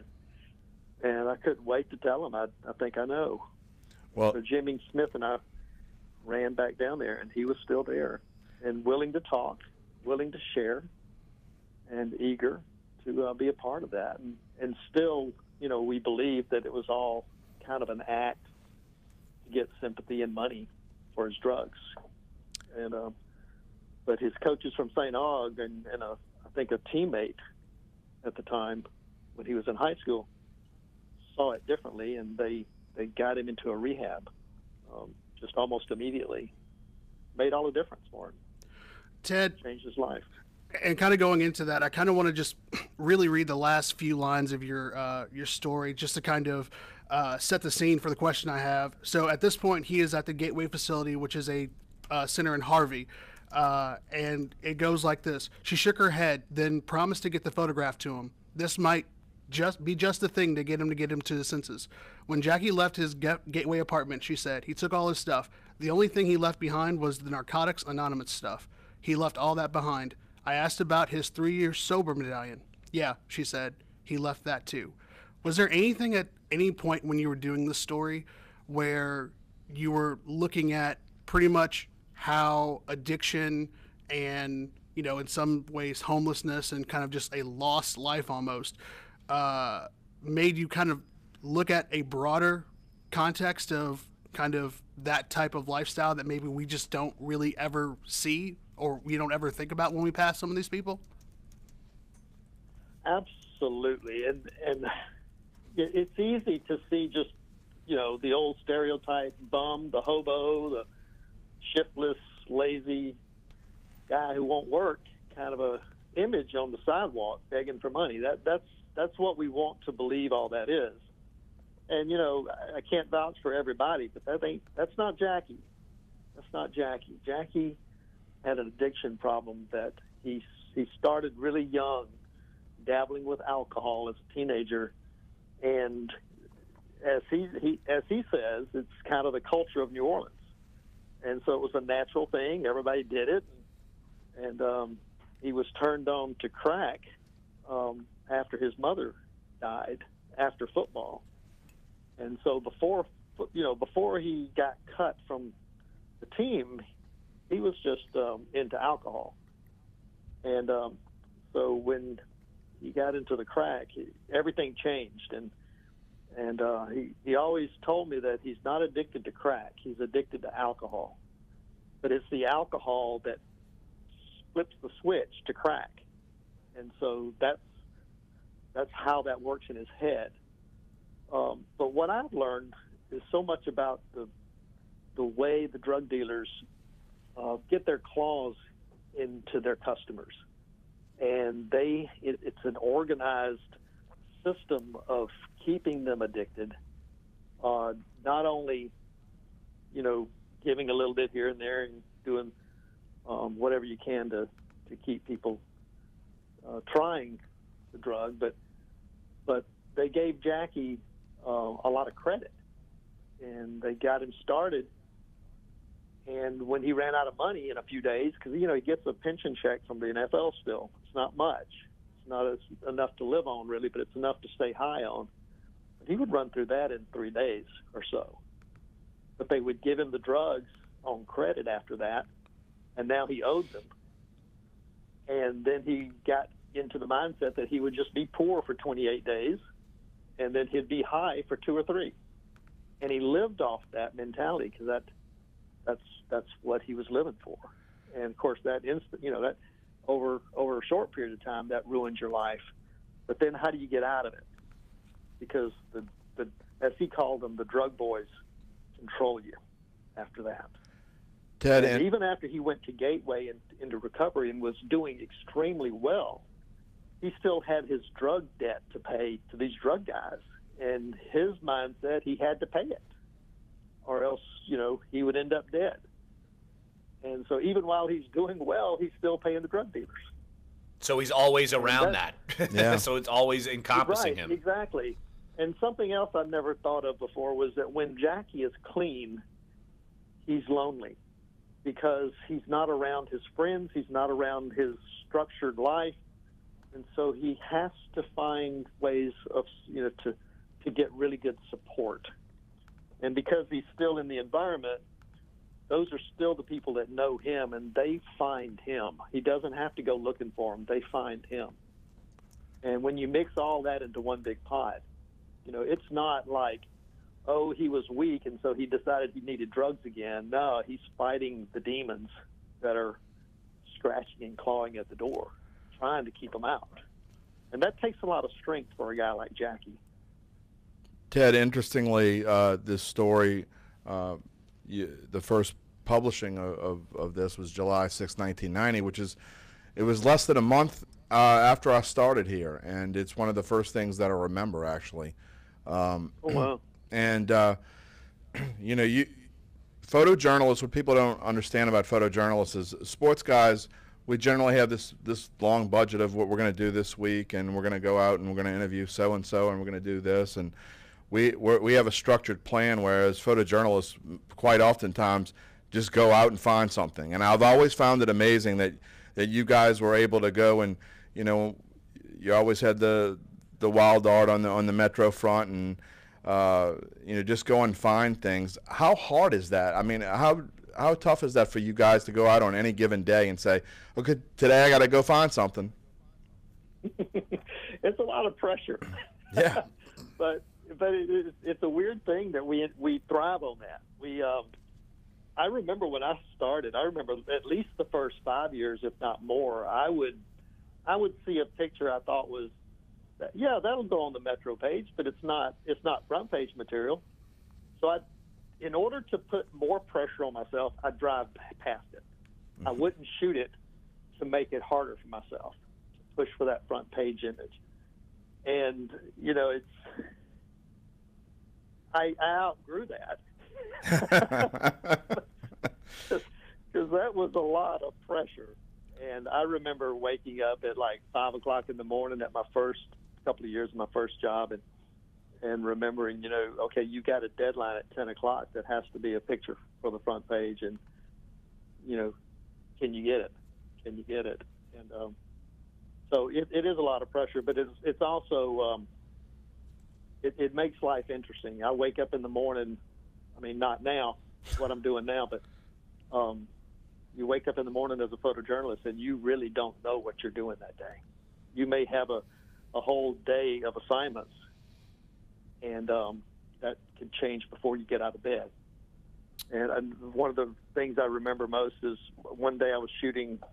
It was kind of a boring day. I had a student call me and wanted to ride along with me. It was in 87, right before the Republican convention in 88. So I guess it was 88. I was doing the food guide for visitors that were coming to the convention. That was my assignment for the day, to go around from restaurant to restaurant and shoot food plates. And it's kind of boring, but it's part of the job, right? But so I told the student it was going to be a boring day, not to come, try to come next week. And I walked out of my first restaurant that morning, and a fire truck passed by on the street in front of me, just screaming down the street, and the Cabildo was on fire. Oh, man. Jeez. And so, your whole day changed just like that. And but that was a dramatic example of it, because I felt bad for the student. Yeah. One of the biggest stories in New Orleans history. That's a common way that we go through our days. It's constantly changing, and if you don't like change, if you don't like making U-turns on a busy highway, you won't like photojournalism. Ted, one more, and we'll let you run. We appreciate it. It's Ted Jackson, retired staff photographer for NOLA.com and Times-Picayune, has an amazing story, the search for Jackie Wallace. Have you gotten any leads as to where Jackie is since the story ran? I've gotten one credible lead that I can't talk about it because I haven't verified it, and I just don't know where that's going to lead. But I'm happy about it. It points to something that could be positive, but it's extremely unverified, if that's even a phrase. We totally understand. Right. Yeah, exactly. I'm waiting for the phone to ring. I'm waiting for the text message to come, and I'm waiting to jump in my car and run to an address. And but I really do like this one lead, and I really think that if we can find Jackie, I think he will be really pleased to know what's happened with his story and the amount of support he's getting from all over the world when he reads this stuff. And, you know, an athlete like Jackie, who is, in essence, a performer, that's what his job was, to perform. And a performer like that thrives on the support that they get from the audience, from the coaches and their teammates. And I really believe when he sees what has happened here, this will give him a lot of inspiration to get clean, to stay clean, and to create a new life for himself. And I'm really anxious to see that happen. Well, we are too. Ted, incredible work. I know it's a hard story to write, and you're still writing it, essentially, because the story is not over. Ted Jackson, retired staff photographer here at NOLA.com and Times-Picayune, one of the best in the business, no doubt about it. The search for Jackie Wallace. Please take some time out and read it. You won't regret it. But it's look, it's a challenging story of someone who is in sports and going through the demons of substance abuse. Ted, we really appreciate the insight. Really appreciate you jumping on the show, and good luck to hopefully finding Jackie. Thank you. Thank you. I really appreciate being on here. Yeah, happy retirement, my friend. Ted, appreciate it. All right. Thank you, man. All right, Ted, appreciate it. All right, let's take a break right here on the show since we're well over, but well worth it. So let's take a break right here on the show. Later on, you will also still hear from Alvin Gentry about the Pelicans' loss last night to the Utah Jazz. But why don't we reflect a little bit on Ted's journey and the story when we get back? We'll take your phone calls as well. We've got a little bit of time. We can certainly get your reaction to the story. An incredible piece of journalism by our own Ted Jackson, and I'm curious to see where this goes from here. So come on back. Sports 1280, NOLA.com, and the iHeartRadio app. We're Dunc and Holder. Join Corey Johnson. All right, Dave, tell me what I got to do, because I knew we went long. When you come to the neutral ground, you can What? You went long? Yeah, what? Politics, food, music, whatever's going on, the vibe of the city. Sports 1280, New Orleans. At least we weren't going long from like Tommy and Harvey. Yeah, right. Yeah. Just tell me what I need to do with the rest of the segments, and I'll do it. Mutual saved me $782. And that smells like we can rerun that on Monday or Tuesday. Yep. Oh, you go first then. $782 really puts finding love into perspective. Visit us online to get a quote, and you could save $782. Liberty Mutual Insurance. Based on a recent countrywide new customer survey, coverage is underwritten by Liberty Mutual Insurance Company, Equal Housing Insurer. The Starlight Lounge presents An Evening with the Progressive Box. Adios, old friend. That was really great, though. That was a great. That was really great, though. That was awesome. Well, a lot of regrets, but the point is, I've got nothing to hide. Kind of like the way Progressive shows you their competitors' rates. You got to put it all out there, baby. Excuse me, miss. Does this heart belong to you? Would you like it anyway? Progressive Casualty Insurance Company and affiliates. Comparisons not available in all states or situations. Prices vary based on how you buy. In places around the world, there are elders who long for community, connection, and the opportunity to live with greater dignity. Sponsor an elder through Unbound and help bring a brighter tomorrow to one person who has helped us all build a better world. Meet one at unbound.org. The 4 for $4 from Wendy's has a lot of fans because it's a deal that gives you a sandwich plus 4 nuggets, a small fry, and drink, all for just $4. But now the 4 for $4 has more variety than ever with 8 sandwich choices. I'm loyal to the double stack. I'm Junior Bacon Cheeseburger through and through. I pledge myself to the crispy chicken sandwich. yes. I'm loyal to my hunger. Whether you're loyal to one sandwich or all 8, the Wendy's 4 for $4 has a sandwich for you. So try them all and pick your favorite. Now that's deliciously different. Yeah. So now Gus is iHeartRadio is the easy-to-use app for music and radio. You can like, take that was Sports fast. 1280 with you anywhere. But let's That's just say you're in the mood crazy. for Yeah. Darius. Wow. Here you go. Just type in Darius Rucker and iHeartRadio. Based on all band music and other similar artists. That's awesome. And we automatically personalize the station to suit This is a your great taste commercial. because No You can one type likes in the exact Darius same Rucker mix. or Hootie. Radio app. It's not just radio. It's Sports 1280 and your own custom stations. Oh, Download Jesus. the free iHeartRadio app now.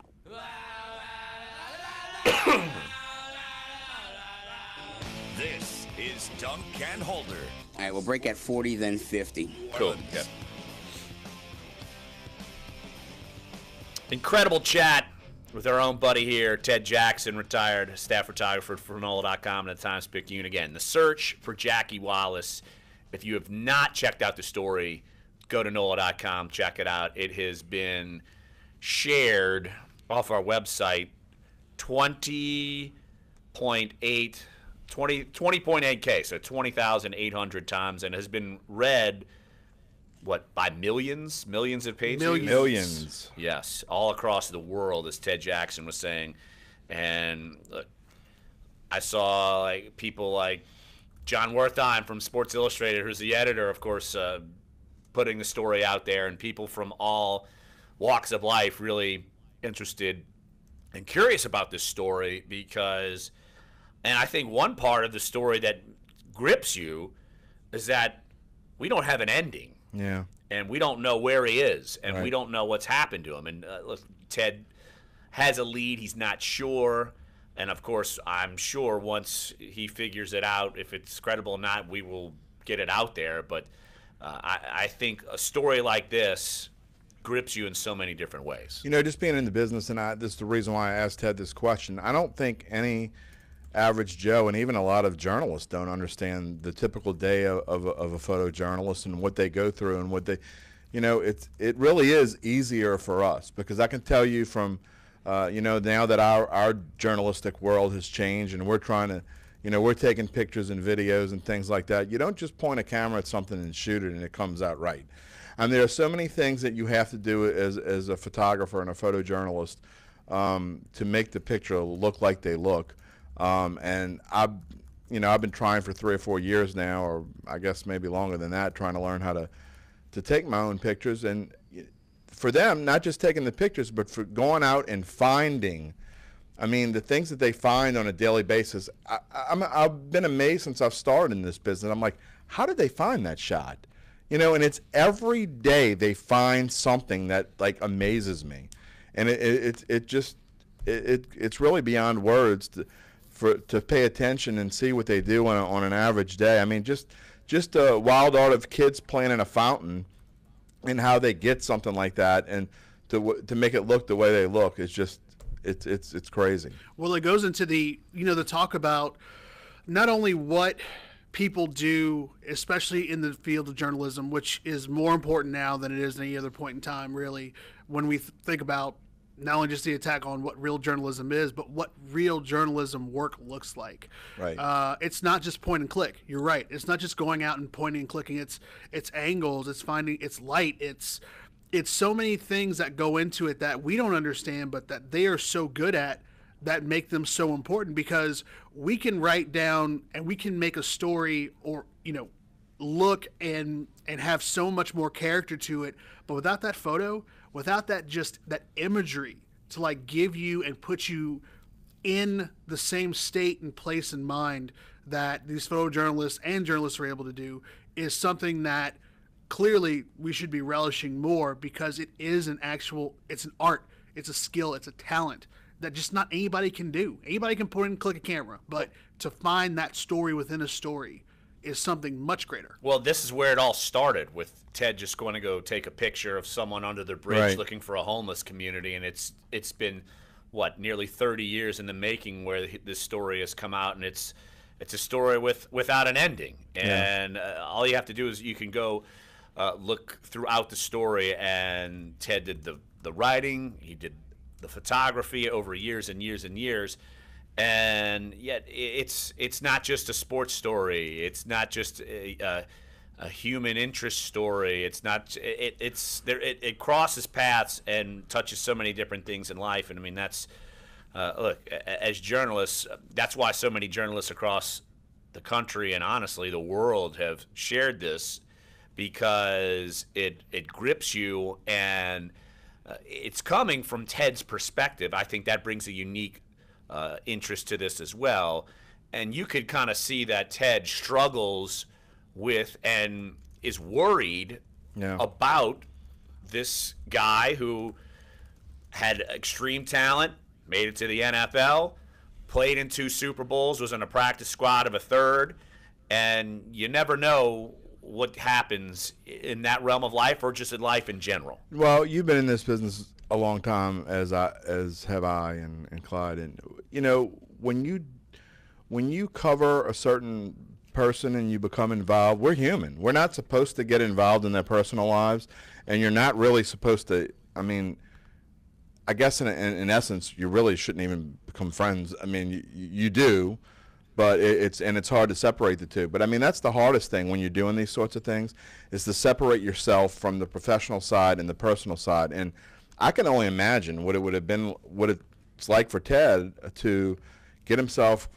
caught up in this story and just caring about this individual. And you know, because I've had, you know, I've maybe only 15 or 20 people throughout my career that have, like, you know, I felt like I've either become a friend or very interested in personally in how someone, you know, what happens with them, and as far as, and in fact, or someone like you could feel like you could just pick up the call or text them Sure. at any point, and it's like nothing. And I'm actually in the middle of a feature writing about Devin Brumfield, who we talked about earlier, and I find his life amazing and interesting, and I'm trying to give him justice, which is why this story's taken me so long. It should have been out yesterday, but you know, I told him yesterday, and I don't think he can understand because he's an 18-year-old kid, but he is one of the few kids that has, you know, touched me along the way, and I am very interested in what happens to this kid, and will be following him along, and you know, just an awesome kid. But you try not to develop those because A, they're special and they're only meant to happen every so often. But B, you try not to get caught up in those things personally when you're being professional. But you look at it in terms of, and I think that's probably where, for me, I feel a lot of people kind of write off journalists in that we're there to cover something, we're impartial, we show no bias, we just tell it like it is, we're just here to bring the facts. We're human too. And I think that's the gripping part of the story, is that this goes beyond just someone who was a football star in the area. This is a story about a lot of things that are going on across the country. Addiction to drugs, someone who maybe lost his way but isn't necessarily a terrible person but just can't fight it alone.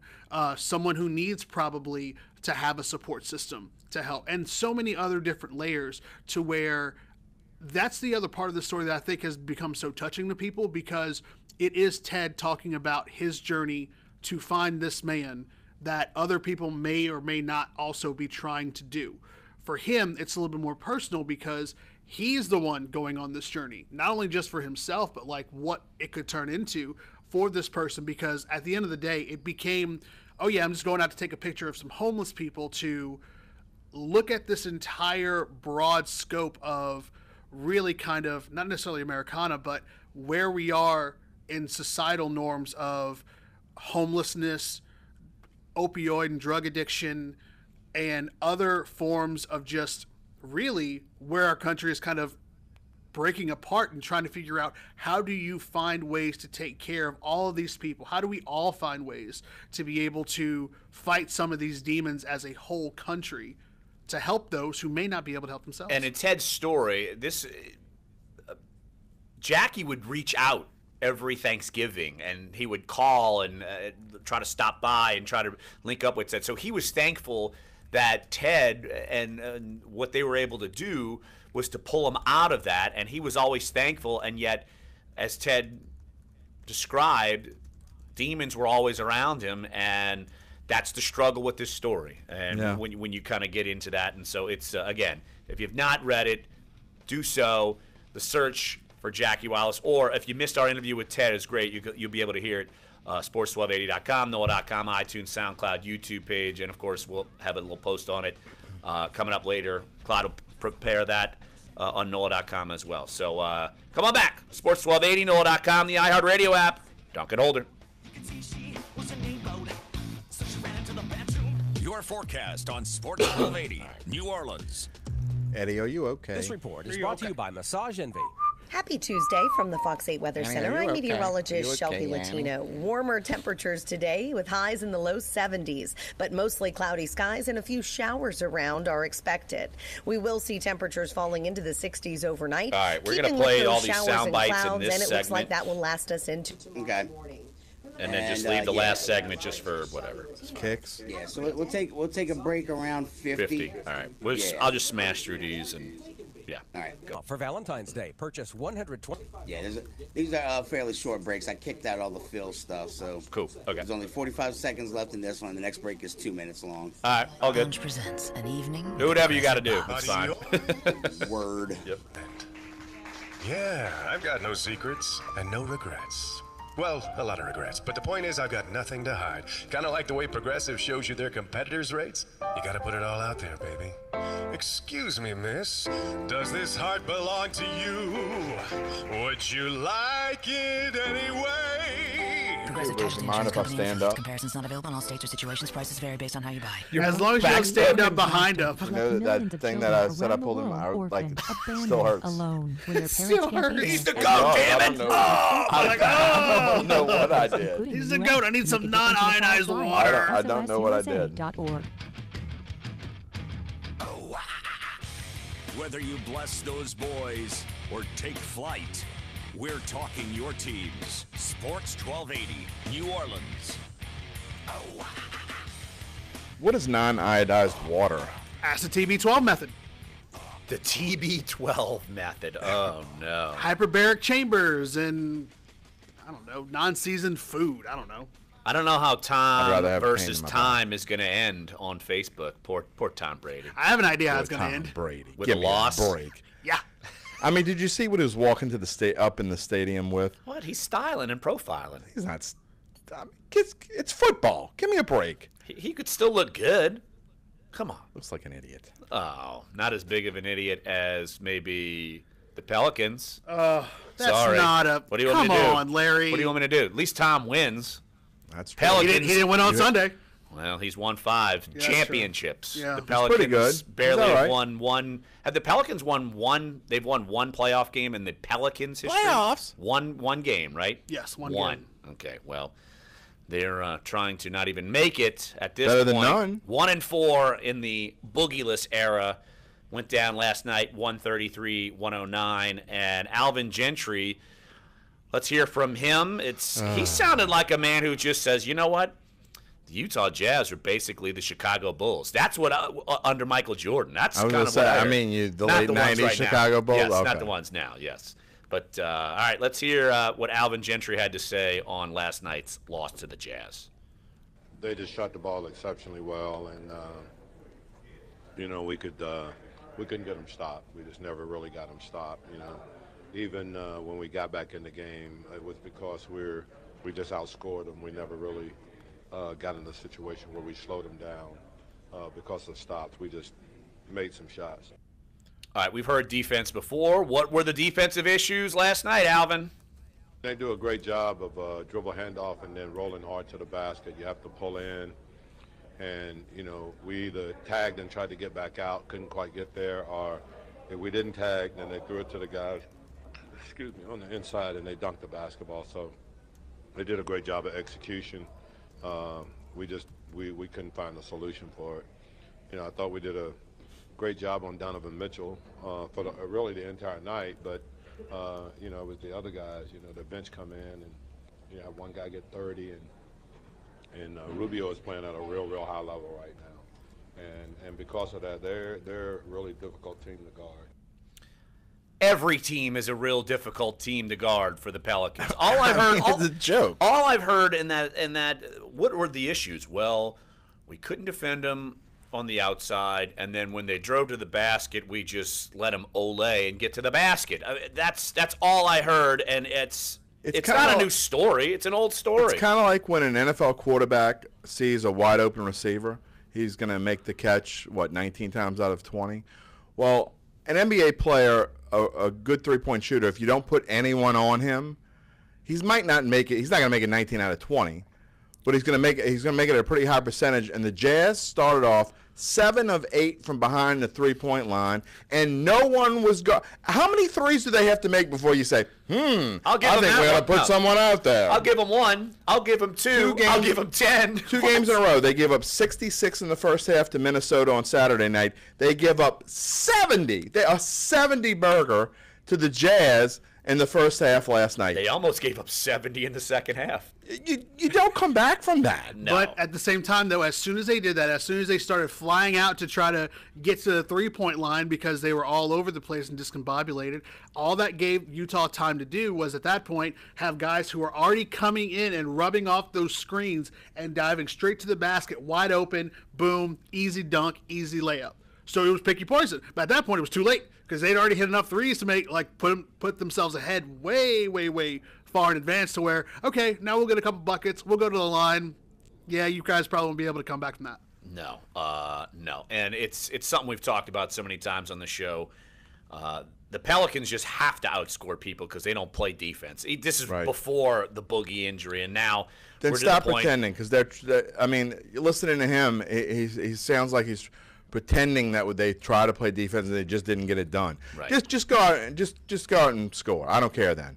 Well, Pelicans are 1-4 without Boogie. Let's hear what Alvin Gentry has to say about the learning curve without one DeMarcus Cousins. No, it's not miscommunication. It's not energy. That team executes great. Just remember now they scored 129 against Golden State a few nights ago. So, you're not talking about something that just happened, this game. They're playing great basketball. As I said, they just beat San Antonio, beat Golden State. They beat, they're playing really, really good basketball, and they put you in tough situations because they do a great job of execution.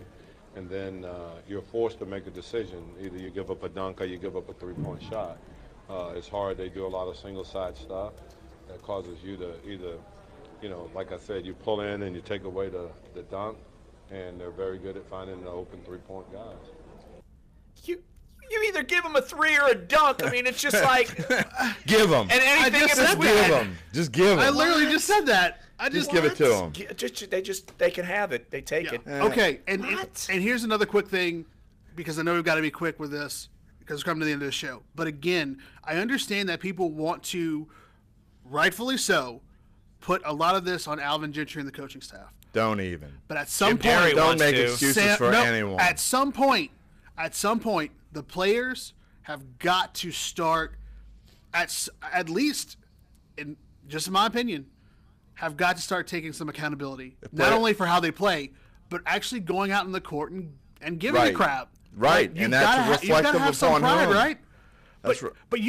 But Alvin can't go out there and shoot threes. He can't go out there and make free throws. No, but he can make some changes and get somebody out there that really cares. He does not have the horses to make any changes. Exactly. At this point, if you're going to lose, go out there and lose in style. I mean, put the kids that care out there. Put Dante Cunningham out there for 45 minutes. Okafor out there for 45 minutes. Mecca. Whoever's hustling. You're going to lose anyway. We got 2 more sound bites, and then we'll take our final break of the show. Look, Mirotic and Anthony Davis combined for 20 points. What happened the way the Jazz, how were they limiting Davis and Mirotic? Well, they got long guys. Number one, Gobert is a long guy, and he can defend the ball, and he's a rim protector, so that takes that away. And then, Nico is still in the learning stages, guys. His second game with us, and, we're still trying to figure out how we can use he and AD together and, things like that. So it's not easy. We just, they just played great basketball, and, we played well offensively. We just didn't ever get them slowed down defensively. Well, again, that's not new. One more soundbite, and we'll take our final break of the show. Of course, the Pelicans have lost 4 of their last 5 without DeMarcus Cousins. Teams around them are winning outside of Portland. Denver's won 3 in a row. The Clippers have won 2 in a row. The Jazz have won 6 in a row. It's a logjam. You've now got 2 other teams outside looking in that could have a chance in making the playoffs. Is Alvin Gentry concerned about losing ground? Well, they got long guys. Number one, Gobert is a long guy, and he can defend the ball, and he's a rim protector, so that takes that away. And then, Nico is still in the learning stages, guys. What? I don't know. It's all right.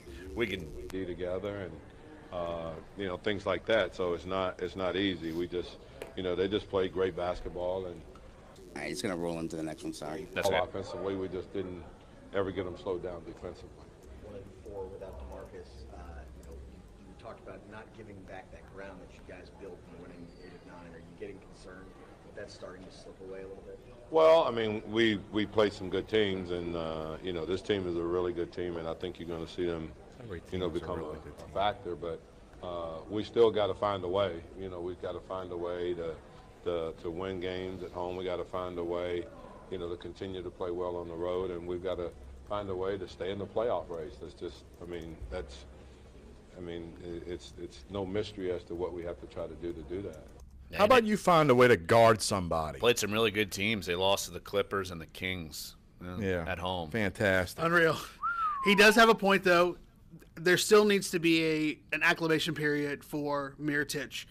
He's still a good player, but that's also another kind of scary thing is if AD's not playing well, if he's not playing well, who else is going to be able to step up and give them the scoring touch they need in clutch moments? Real quick, I know you think it's interesting because AD started off pretty hot last night, and I think, this could be one of those 50-point games. And then when they got down by 12, he just kind of Here we go again. Yep. Let's take one more break right here on the show. When we get back, who knows what's going to happen? I don't know what's going to happen. Do you guys know what's going to happen? Not singing, and it'll be the end of Jim Derry. That's what's happening. Oh, yeah. Kenya. There we go. Sports 1280, NOLA.com, the iHeartRadio app. One more, boom. Duncan Holder.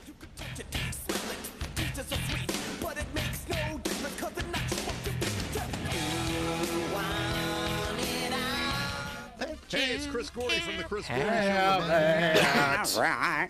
Moved here in the new year. You can now catch us weekdays from 2 to 4 right here on Sports 1280 New Orleans. Same great show, same great guests, just a move to the afternoons. The Chris Gordy Show on Sports 1280 New Orleans.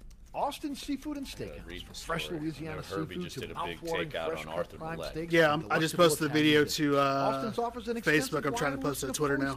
Located at 5101 West Esplanade, casual upscale dining in the heart of Metairie. Heard it's Serving good. dinner Monday through Saturday. Yeah, the video's good. Next Yeah, event Julie with did that? Yeah. With luncheons or rehearsal dinners. For reservations, please call 888-5533. Austin's a true dining So I'm experience. working tomorrow. Mr. Ed's I Oyster told him I Bar would go to Fish House, Covington. now open in the quarter, 7 days Cover a week. Devon. Oh, you got guilted into it. I did. Support local Girl Scouts' next outdoor adventure and help them become the ultimate GIRL It's easy to guilt me into stuff. go-getter, Clearly. innovator, risk-taker, You don't say. and leader I've got by a short purchasing little a Italian $4 wife who box does of it all Girl the time. Scout cookies. The Girl Scout Cookie Program helps build the next century of female entrepreneurs. Girls develop business skills like goal setting, Although, money ask her and I management, don't and do business ethics. Hey, what was the name of the article from Ted? The search for Jackie Wallace. GirlScoutCookies.org. Sale ends March 11. Americans are always on the move. They're in the car, or at the office, or working around the house. Americans refuse to sit still. So how do you connect with all those moving targets? Easy, with radio. All right, I posted just the interview just now. Americans every week, more than Google, Facebook, and even television. Because, hey, who has time to sit and watch TV?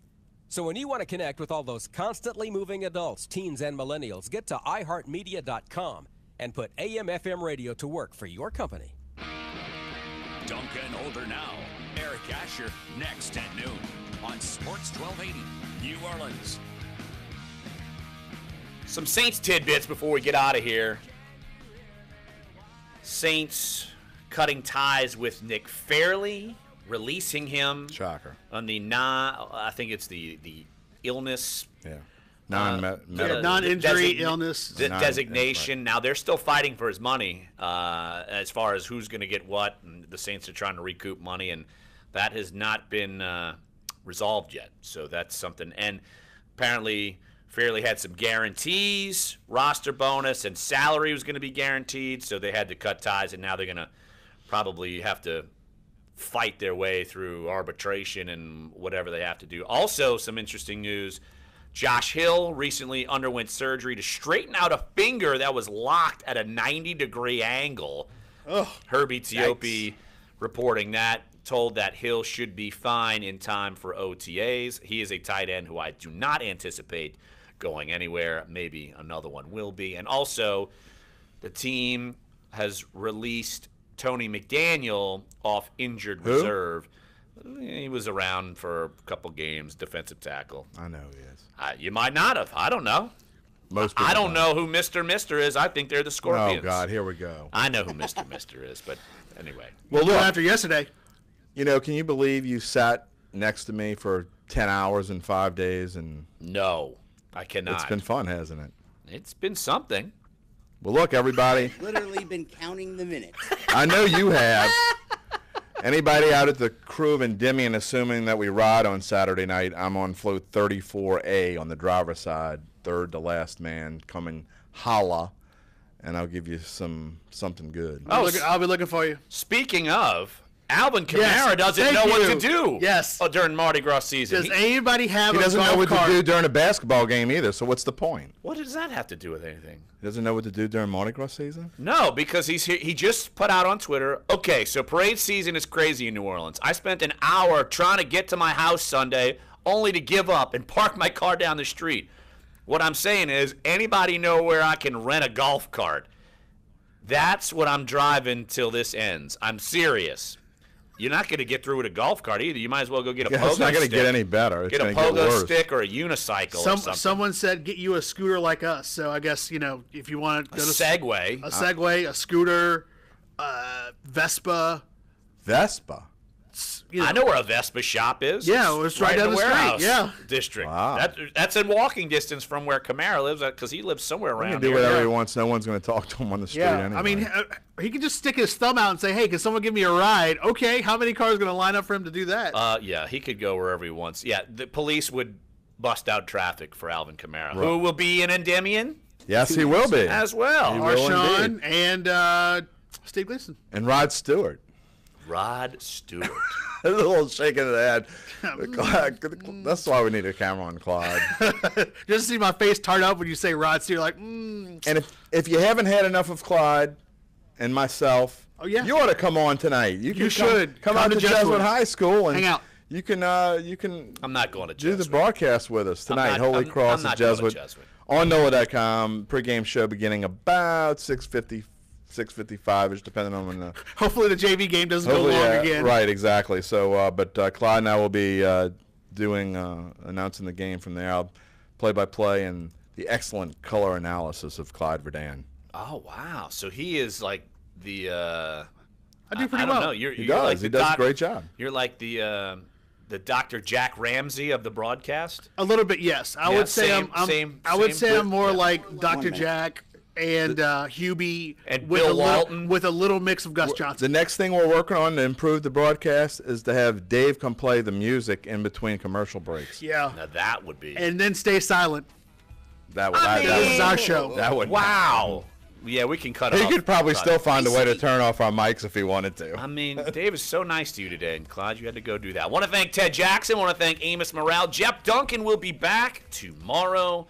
So, Duncan Holder, thank you, sweet baby Jesus. Together again. Jim, appreciate you coming in, doing all the extra work. Thank y'all for letting me invade the party for a week. There you go. Great show. All right. Eric Asher coming up next. So stay right here. Sports 1280, NOLA.com, the iHeartRadio app. See y'all. Duncan Holder.